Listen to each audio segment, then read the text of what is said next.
Apa yang menguatkan kita? Apa yang memampukan kita menjadi kuat? Itu karena kebenaran firman Tuhan, karena kasih karunia Tuhan. Semuanya dinyatakan melalui Injilnya yang sempurna, melalui kabar sukacita yang sempurna. Pagi hari ini kita akan belajar yang kami beri tema Receive the Fullness of Grace. Kita diberikan kasih karunia itu dengan penuh, bukan dengan setengah-setengah. Karena kata kasih karunia itu di dalam Alkitab, khususnya di dalam Injil Yohanes, di bagian pembukaannya terdapat 4 kali disebutkan.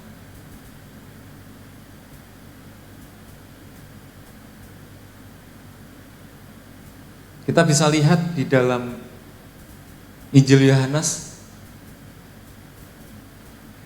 karena kasih karunia itu ada 4 hal yang bisa kita mengerti. Yang pertama adalah pemberian yang sangat berharga.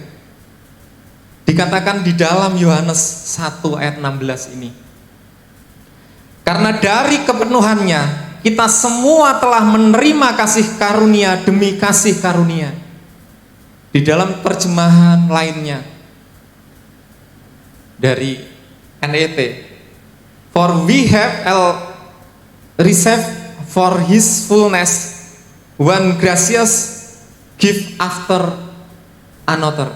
Artinya kasih karunia diberikan itu dengan atau kepada tidak sembarang orang, tidak semua orang. Dikatakan tadi, di awal saya jelaskan bahwa di dalam Injil Yohanes disebutkan 4 kali itu kasih karunia, tetapi selanjutnya tidak ada lagi. Pasti saat Rasul Yohanes menuliskan itu ada maksud dan tujuannya. Kenapa tidak ada disebutkan lagi? Karena kasih karunia itu sudah tercantum di dalam Injil Yohanes tersebut.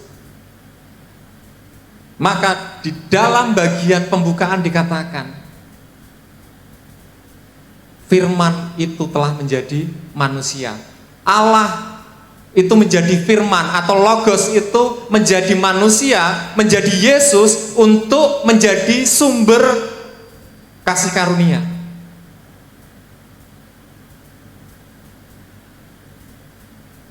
Semua berpusat pada Yesus.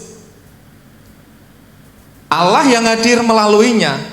Firman itu menjadi daging. Allah yang mau mewujudkan setiap visi dan misinya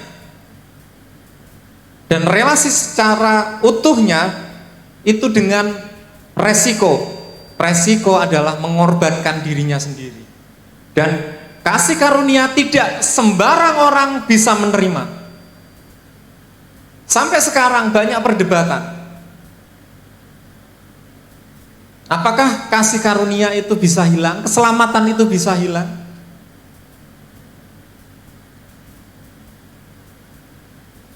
Ataukah itu tetap melekat? Itu senantiasa menjadi perdebatan. Tetapi kalau kita mau kembali pada firman Tuhan jelas mengatakan, bagi orang yang kupilih, dia yang kuselamatkan. Artinya memang tidak semua orang bisa menjadi orang pilihan. Bahkan di dalam kitab Ibrani dikatakan kemurtatan itu ada beberapa tahapan. Sampai dikatakan murtad itu tidak diampuni lagi. Ini bukan berbicara tentang kemurtatan yang hanya sekedar perpindahan agama. dari agama Kristen ke agama yang lain. Bukan, saudara.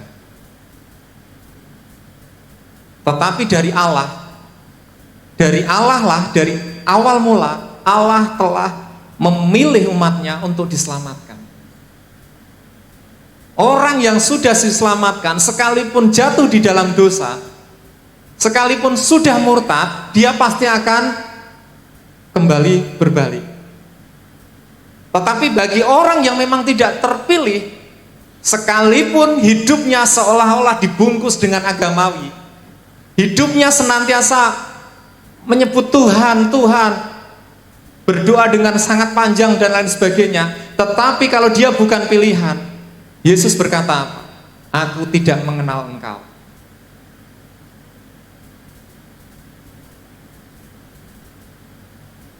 Jadi pemberian yang sangat berharga itulah kasih karunia. Tidak bisa ditawar, itu tidak bisa diperjualbelikan. Bersyukur bagi kita yang saat ini telah menerima pemberian itu. Pemberian yang penuh tersebut sudah kita terima melalui kematian Yesus.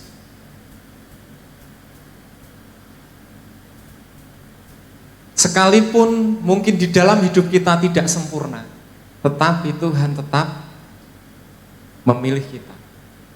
Yang kedua, Bapak Ibu Saudara, kasih karunia itu pemberian dari yang lebih tinggi kepada yang rendah. Ibrani 2 ayat 9. Tetapi dia yang untuk waktu yang singkat dibuat sedikit lebih rendah daripada malaikat-malaikat, yaitu Yesus, kita lihat yang oleh karena penderitaan maut dimahkotai dengan kemuliaan dan hormat, supaya oleh kasih karunia Allah ia mengalami maut bagi semua manusia. Dia yang kedudukannya tinggi, dia yang sangat terhormat, itu harus mengalami yang namanya penderitaan, harus mengalami yang namanya maut. Padahal seharusnya maut itu di dalam kuasanya Tuhan, tetapi saking cintanya kepada manusia, dia mau mengorbankan dirinya, dia mau merasakan yang namanya maut. Maut itu tidak bisa ditawar, saudara.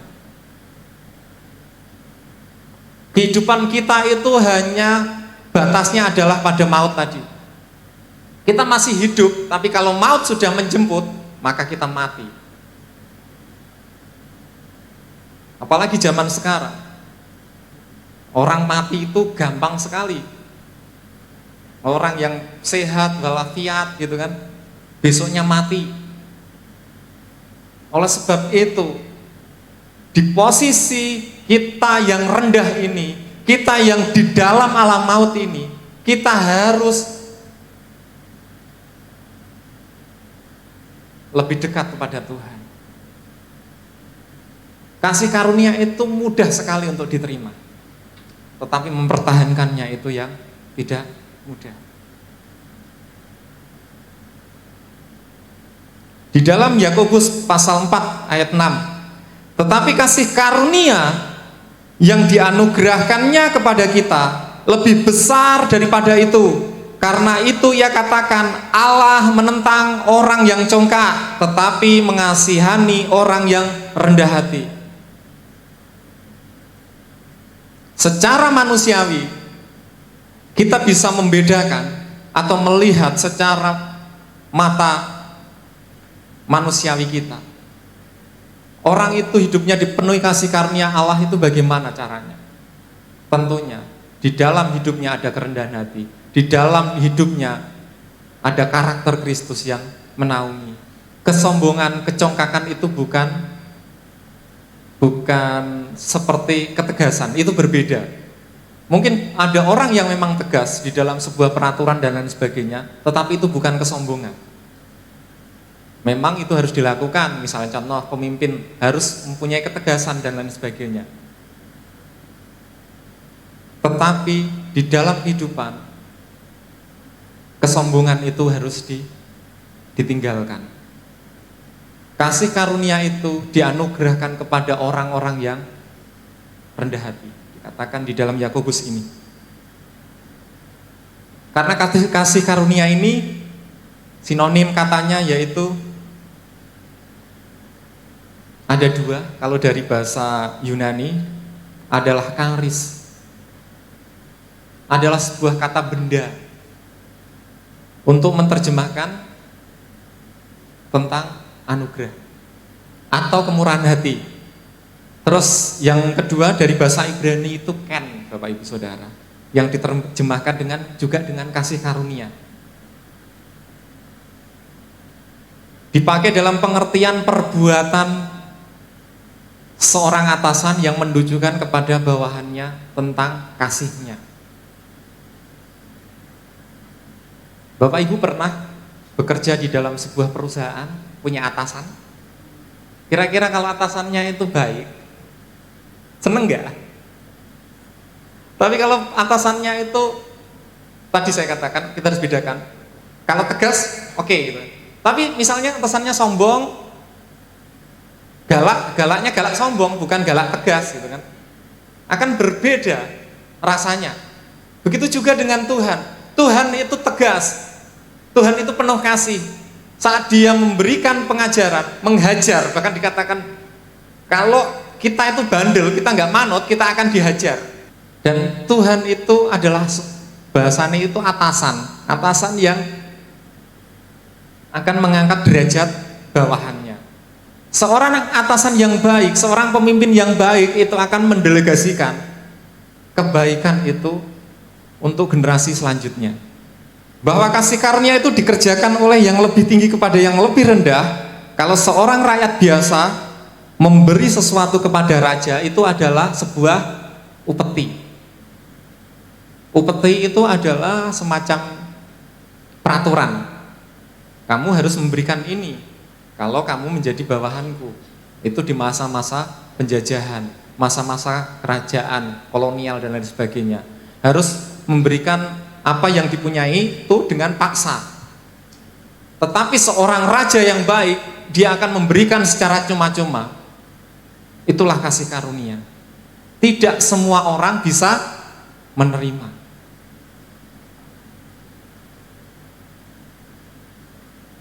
Yang ketiga, si penerima itu tidak layak.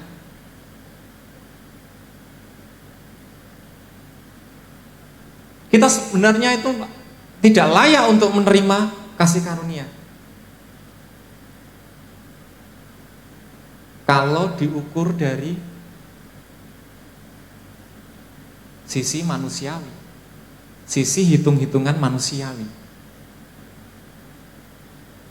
Di dalam Roma dikatakan, Roma 5 ayat 15. Tetapi karunia Allah tidaklah sama dengan pelanggaran Adam. Sebab jika karena pelanggaran satu orang, semua orang telah jatuh di dalam kuasa maut, jauh lebih besar lagi kasih karunia Allah dan karunianya yang dilimpahkannya atas semua orang karena satu orang, yaitu Yesus Kristus.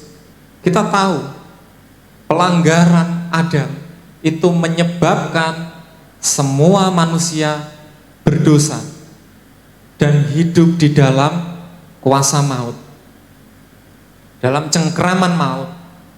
Tetapi Yesus yang Allah sendiri,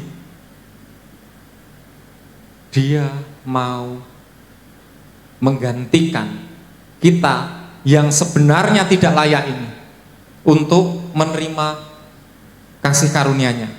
Disambung di Roma 15 ayat 16, dan kasih karunia tidak berimbangan dengan dosa satu orang, sebab penghakiman atas satu pelanggaran itu telah mengakibatkan penghukuman, tetapi penganugerahan karunia atas banyak pelanggaran itu mengakibatkan kebenaran. Yesus adalah sumber kebenaran. Dia adalah kebenaran itu sendiri. Secara hitung-hitungan, Allah lah yang memiliki aturan. Mungkin bagi manusia tidak masuk akal, tetapi Tuhan jauh lebih masuk akal lagi. Pikiran Tuhan dengan pikiran manusia beda. Banyak orang mempertanyakan, bagaimana mungkin hanya dengan ngomong percaya selamat gitu kan. Hanya ngomong dengan hati dan pikiran lalu melakukan tanpa melakukan apapun orang bisa diselamatkan. Yaitu karena hak prerogatif Allah yang tidak bisa ditawar. Nek bahasa mudahnya ya suka-suka Tuhan lah. Yang punya hidup Tuhan, yang punya hukum Tuhan. Kalau Tuhan mau memberikan grasi, siapa yang mau menghalangi?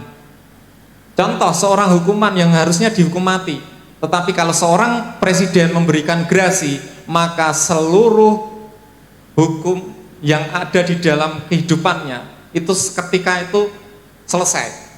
Dia bisa keluar dari penjara, dia bisa dibebaskan, dia tidak harus mengalami hukuman mati. Begitu juga dengan Allah. Allah yang punya hukum, Allah itu hukum tertinggi di dalam kehidupan ini. Allah lebih tinggi daripada hukum Taurat. Oleh sebab itu, Yesus hadir untuk menyelamatkan kita yang tidak layak ini. Sebenarnya masih banyak kalau kita berbicara tentang kasih karunia. Dan kalau diteliti dari kehidupan kita masing-masing satu persatu, maka secara hukum manusiawi, secara hitung-hitungan manusiawi kita tidak layak. Tetapi karena Yesus, Dia melayakkan kita untuk kita bisa selamat. Yang keempat,